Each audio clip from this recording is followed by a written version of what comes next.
ಇನ್ನು ಹಾವೇರಿಯಲ್ಲೂ ಪಶು ರೋಗ ಪತ್ತೆ ಆಗಿದೆ. ಪ್ರಯೋಗಾಲಯಕ್ಕೆ ಗ್ರಹಣ ಬಡ್ತಿದೆ. 9 ತಿಂಗಳಾದರೂ ಪ್ರಯೋಜನಕ್ಕೆ ಬರ್ತಾ ಇಲ್ಲ ಪ್ರಯೋಗಾಲಯ.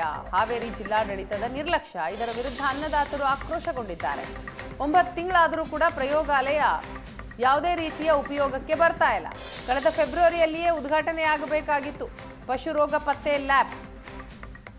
ಉಪಕರಣ ಇಲ್ಲದೆ ಇದ್ರೂ ಲ್ಯಾಬ್ ಉದ್ಘಾಟಿಸಿದಂತಹ ಪಶುಸಂಗೋಪನಾ ಸಚಿವ, ಉಪಕರಣಗಳು ಬಾರದ ಹಿನ್ನೆಲೆ ಲ್ಯಾಬ್ ಯಾವುದೇ ಪ್ರಯೋಜನಕ್ಕೆ ಬರ್ತಾ ಇಲ್ಲ. ಹಾವೇರಿ ಜಿಲ್ಲೆ ರೈತ ಪ್ರಧಾನವಾದಂಥ ಜಿಲ್ಲೆ, ಅದರಲ್ಲೂ ಹೆಚ್ಚಾಗಿ ಹಾಲು ಉತ್ಪಾದಕರು ಇರುವಂತಹ ಜಿಲ್ಲೆ ಹಾವೇರಿ ಜಿಲ್ಲೆ.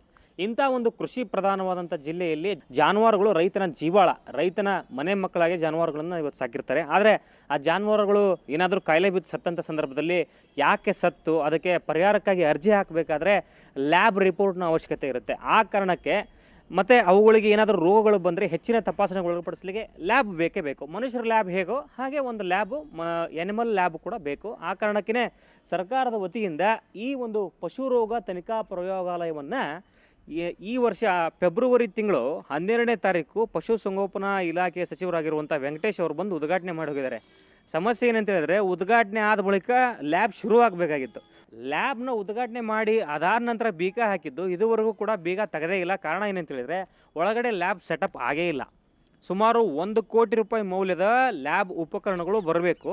ಆ ಲ್ಯಾಬ್ ಉಪಕರಣಗಳು ಎಲ್ಲಿದೆ, ಬಂದಿದ್ದಾವ ಅನ್ನೋದು ಗೊತ್ತಿಲ್ಲ. ಪಶುಸಂಗೋಪನಾ ಇಲಾಖೆಯ ಅಧಿಕಾರಿಗಳಿಗೇ ಹೆಚ್ಚಿನ ಮಾಹಿತಿ ಇಲ್ಲ. ಇಂಥ ಒಂದು ಪರಿಸ್ಥಿತಿಗೆ ಇವತ್ತು ಹಾವೇರಿ ಜಿಲ್ಲೆ ಬಂದು ತಲುಪಿದೆ. ಸರ್ಕಾರ ದುಡ್ಡನ್ನು ಪೋಲ ಮಾಡ್ತಾ ಇದಾರೆ.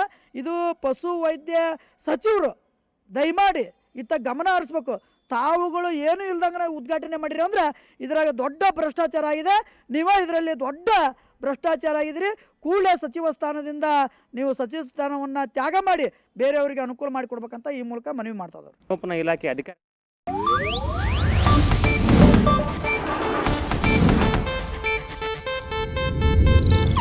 ಇದು ಏಷ್ಯಾನೆಟ್ ನ್ಯೂಸ್ ನೆಟ್ವರ್ಕ್ ಪ್ರಸ್ತುತಿ.